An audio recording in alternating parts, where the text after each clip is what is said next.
This is Daily Blast Live. We're talking about what you're talking about. Get real. No. This is stop. a sham. It's finally here. Drum roll. Welcome to DBL. That was a very radio announcer of me. Was that okay? Yes, it was. really Very much so. I got the approval from radio girl Erica Cobb. Remember the names you used to throw around? Yes. Legal Eagle.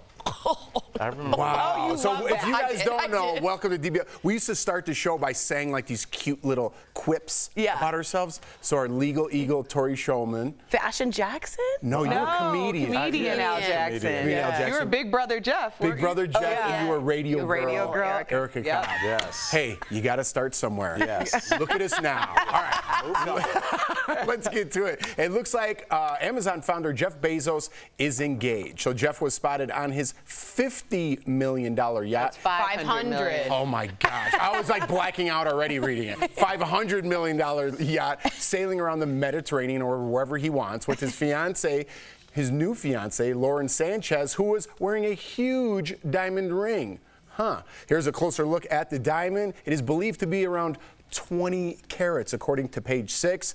How did they know that? They were also with Lauren's ex, former NFL player Tony Gonzalez, along with his wife, who is best friends with Lauren, and no word on a prenup yet. I'm sure he's got that taken care of. Jeff is worth nearly $140 billion. That's according to Forbes. And his first wife, Mackenzie Scott, they got divorced back in 2019 after 25 years. She received $38 million. Billion. Oh my gosh! I can't even speak in these terms. I can't even Jeff's speak. body will not allow him to say this. He's repelled. I'm still Big Brother Jeff. I don't know these numbers. But yeah, it's so crazy. So there was no prenup. I have a lot of questions, but you guys just go, why would you get married again if you're worth that much money? Sorry, go ahead. Some people just believe in love, Jeff. Get real. Seriously. $38 million worth of love? Billion. All right, you guys talk. Okay. People are making a lot of, the fact that her ex is also on the yacht. I will say this, and Jeff, as football fans, Tori, you watch football too, but we've been watching it for a long time. I remember when Tony Gonzalez was at the University of Akron. So yeah, I take it back. You're in Ohio. But yes, he's one of the best tight ends that's ever played before Travis Kelce came along. Also, ironically, a Chief.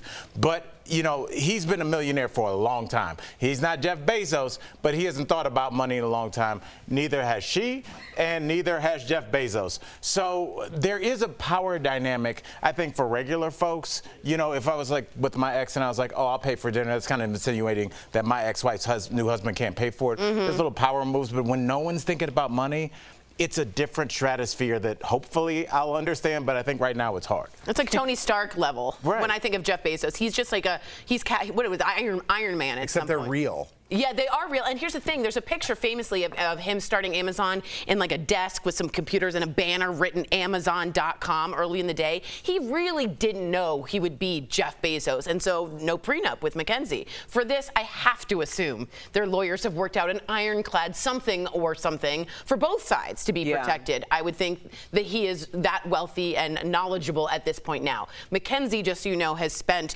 billions giving them away as donations, including $15 million, my favorite, to find glasses for, what is it? It is in South Asia and Sub-Saharan Africa for workers that are collecting crops so they can see, and it will boost $1 billion worth of more food.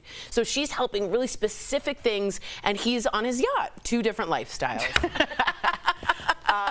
Yeah, this is beyond my tax bracket. Yeah. But I do understand why people would get married again. And I think that what you said was very important about the prenup. Everyone always thinks about the prenup being the benefit of the person who's coming in with more money.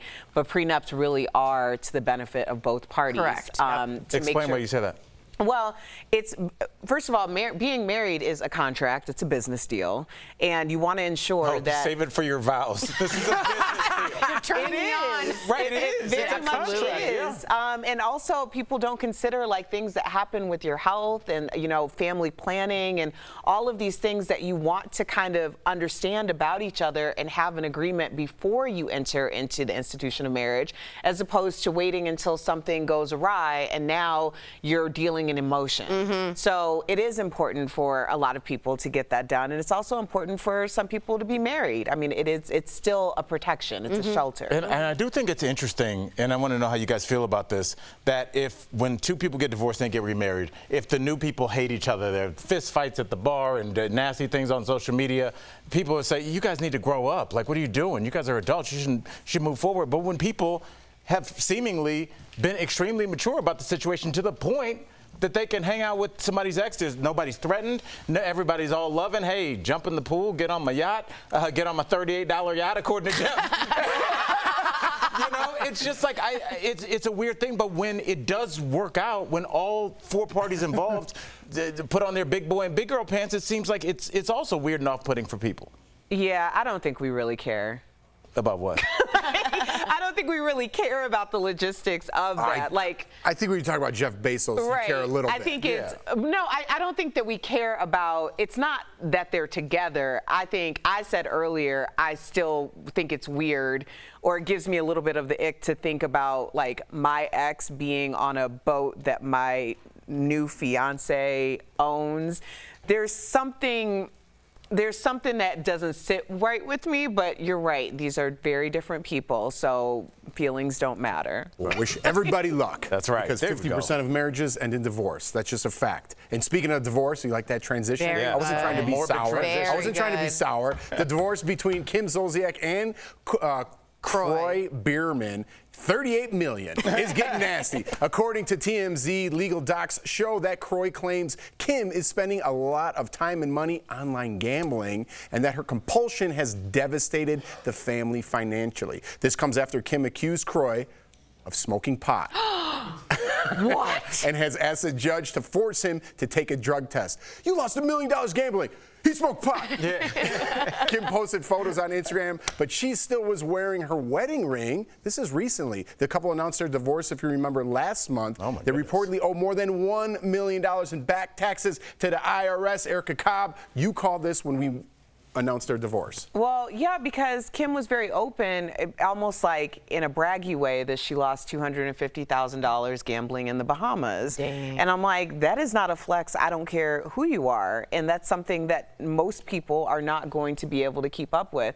I think it was also interesting that when we broke the news, it was that Kim filed for divorce, but let the record show that Croy filed for divorce first. Yeah. And about an hour later, Kim rushed to the courthouse. I also think it's important to hear that language, compulsion. That is a medical term at some point that you're going to have to bring in experts to prove, and I assume he has those receipts. If you lost $1 million, would you say you need an expert for that? No, but she's saying the word compulsion means she is unending, obsessively doing it, and there's a literal addiction. And to have that, they can bring their own experts and say she's up all night, she's doing it online, she's having this. So he seems to have a really, at least from what he's saying, strong case. I don't think him smoking pot is that big of a deal. I'm going to push back on that. Why? No, It's no. I will say that, you know, when somebody accuses you of being a compulsive gambler, Yeah. and you say, well, you smoke pot, rather than, no, I'm not. Yeah. Oh, great point. I think Al. that's a bigger issue. I think Great point. if I accused Erica of being a compulsive gambler, she would react like, I don't know what you're talking about. But if she was like, yeah, well, you smoked pot, I mean, it would kind of more indict her than because point. she's not refuting the accusation. And it does kind of explain the rapid loss in money. Yeah. You can make a couple bad deals, but Erica, you know better than I. You know, when you sit down with your financial planner, you kind of plan for pitfalls and if the market's slow. But when you start losing big chunks of money, it's usually because you're taking big swings and you're missing. Yeah, yeah.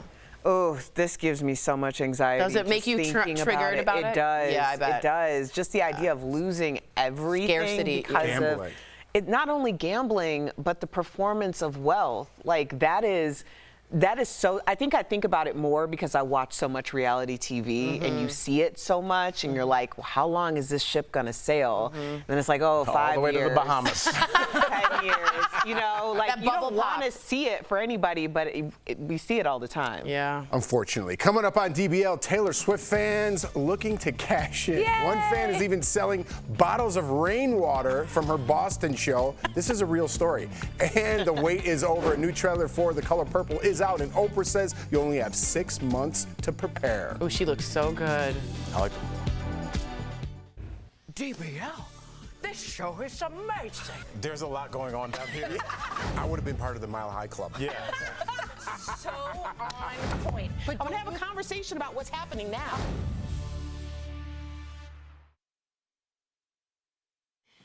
So something really funny, if you guys didn't know, Steven Spielberg directed the movie The Color Purple in 1985.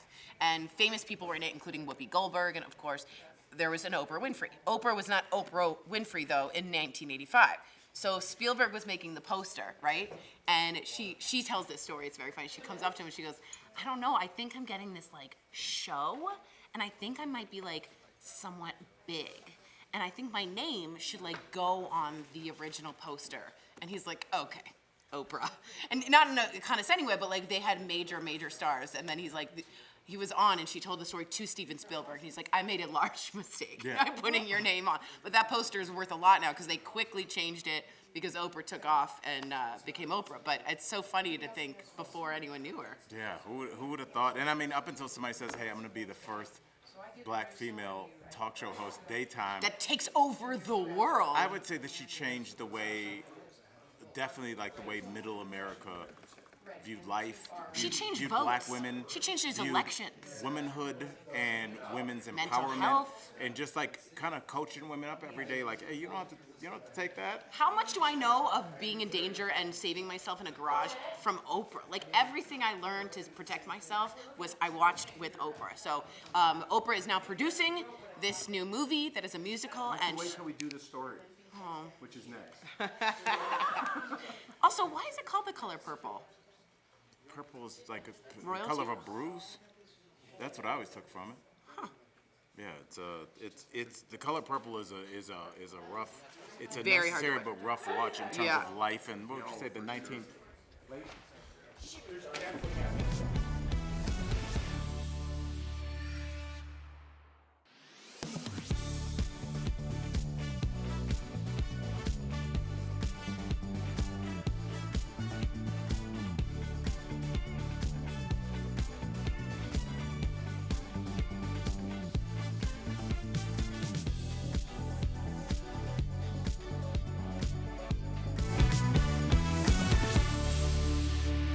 Welcome back. We are getting a first look at the new Color Purple movie. So the movie, which comes out on December 25th, stars Taraji P. Henson, Haley Bailey, and singer Her. Let's take a look.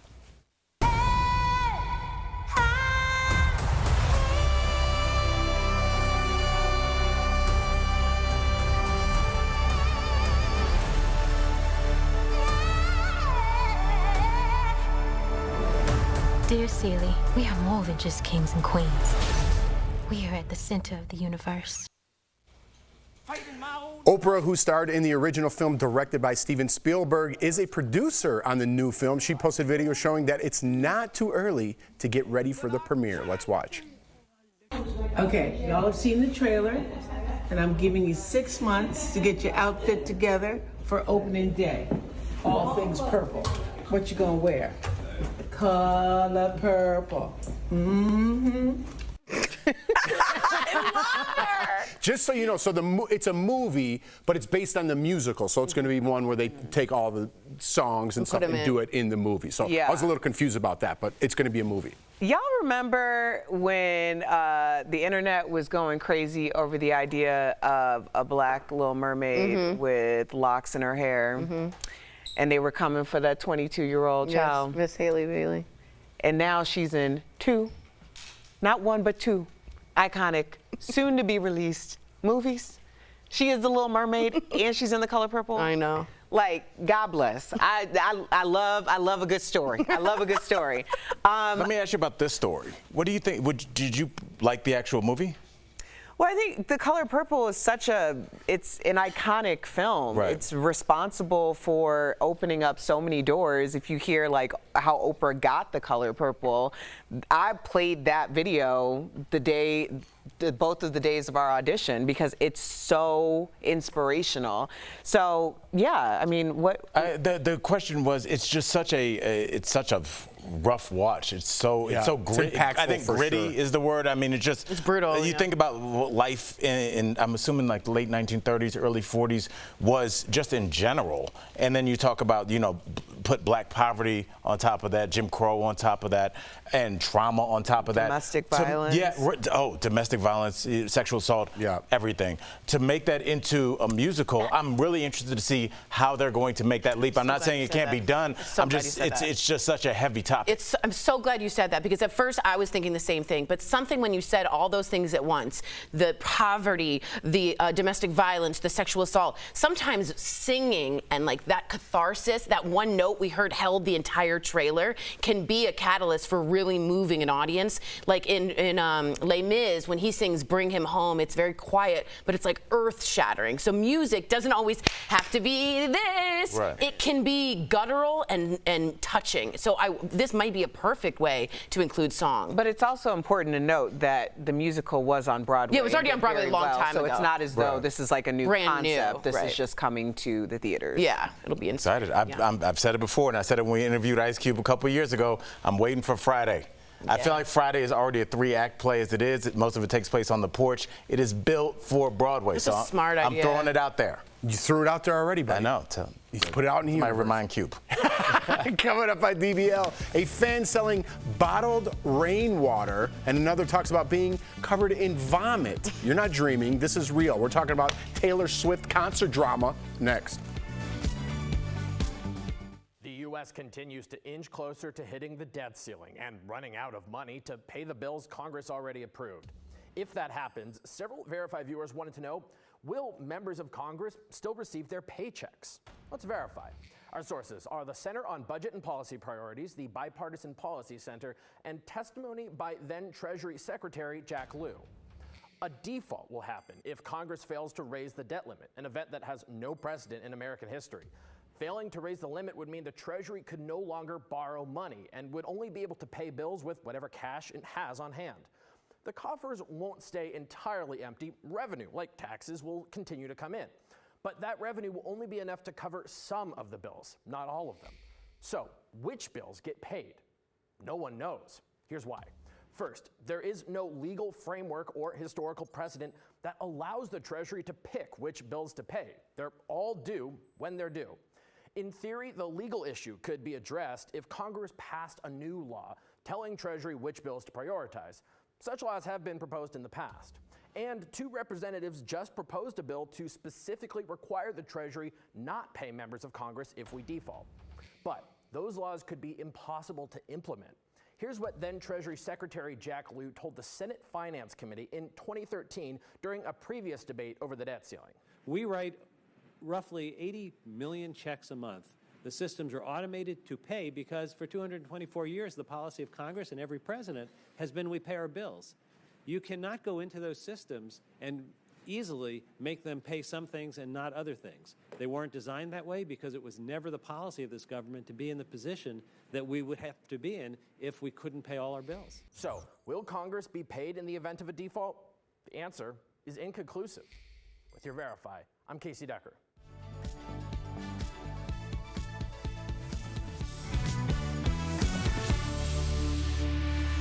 Welcome back. There's more drama surrounding Taylor Swift's Era Tour. So one fan is trying to sell a container of rainwater from her concert outside of Boston for $250. Apparently, the water was collected from inside the stadium during the downpour. That is unbelievable. Another fan attempted to sell used contacts wore during the show as if you would re-see the show for $10,000. Hey, go big or go home. Another fan has gone viral after she drove from North Carolina to Boston and paid $250. $400. Or $400. Dude, these numbers today. $450 for her ticket to the show, to Taylor's show, only to have another fan throw up all over her. My favorite of Is she selling that? Let's watch. So we're at the end of the folklore era. I remember hearing parts of My Tears Ricochet when the girl next to me throws up. I had puke on my face, in my hair, all over my clothes. Security was not helpful. So I'm not upset that she got sick, but I am upset that when I needed help, nobody knew how to help me. People were just kind of staring at me and passing me off to the next person. Do I need to know every aspect of everyone's life? Right, yeah. Apparently. Oh, but Jeff, look what we need now, security.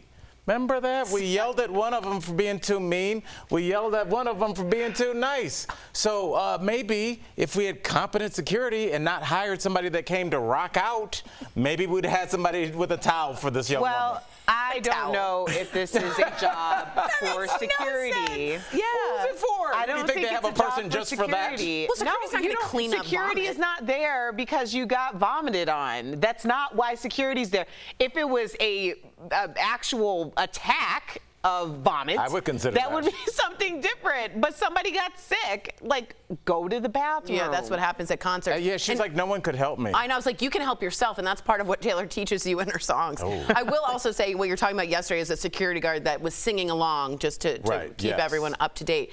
And then the security guard from last week that Taylor said, stop it. Yeah, you're being too mean. Right. I think supply and demand here with the rainwater. There is demand for that. It's worth whatever one person will pay for it. One person will pay for it. $10,000 contacts? No, I mean, that is a crazy demand that it won't be reached. But $250 for rainwater for Taylor, I'm saying that is not crazy. Are you? I would never. That's I would crazy. never. I would never. But somebody will pay for that. I agree with Tori. 1,000%. I think somebody will pay for that. $250 Yes. for rain, and you think, and this is a popular thing. No, I just think that is with the fervor around her, the tailgating, the can't get in. You at least have something from a concert. I mean, I I'm think it's questioning crazy. you, but I did bring home a bottle of Lenny Kravitz water to my roommate when after an interview because she was such a huge fan. There you go. Supply and demand. I mean, he What did left she the do with bottle. it? Well, he drank out of it, and then Yeah, I what was did like, she do Rachel's with gonna die. Well, I don't know, but I did give it to Rachel. That's her holy I gave it to Rachel. Holy water, that's right. I don't know what happened to the bottle after that. And Jeff, we saw this when they tore down Fenway Stadium, Yankee Stadium. You know, people kept the grass, people kept seats, so it happened That's on both fair. sides. Yeah. There's a big difference. We'll be right back. That's exactly right. It's not even the same.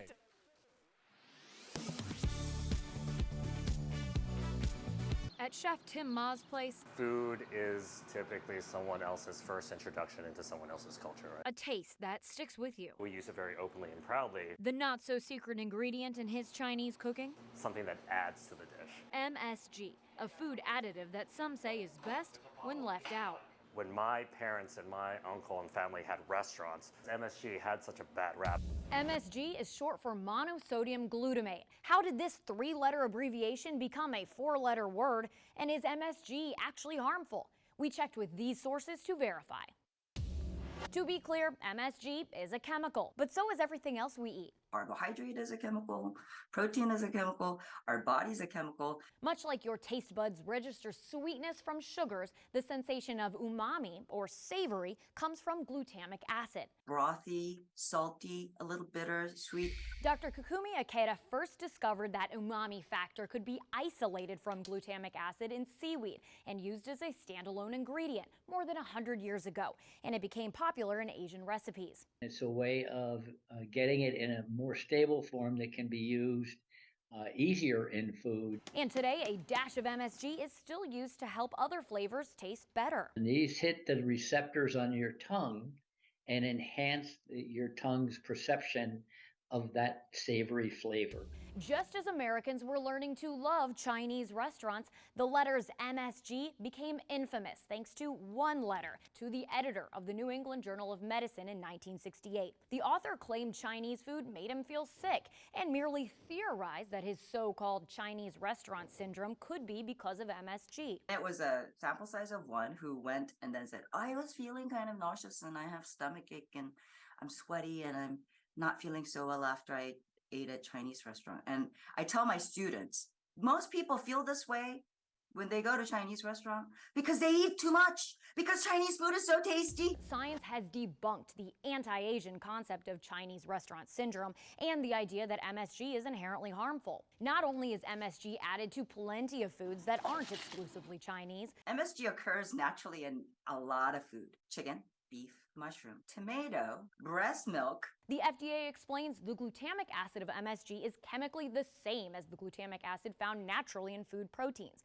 and our bodies process them the same way. This has been studied extensively, and while an individual might have a particular sensitivity to MSG, like people can be sensitive to other ingredients, they can never prove that MSG had an impact when consumed at the levels that would normally be eaten by people. we can verify MSG caught a bad reputation in the 60s thanks to one speculative diner, and there's no scientific evidence it's harmful for most people. Access has really opened up everybody's palate and minds to a bunch of different cuisines, a bunch of different ingredients. And for cooks like Chef Ma, that's something worth savoring. We're cooking for different generations now. With your Verify, I'm Abby Larico.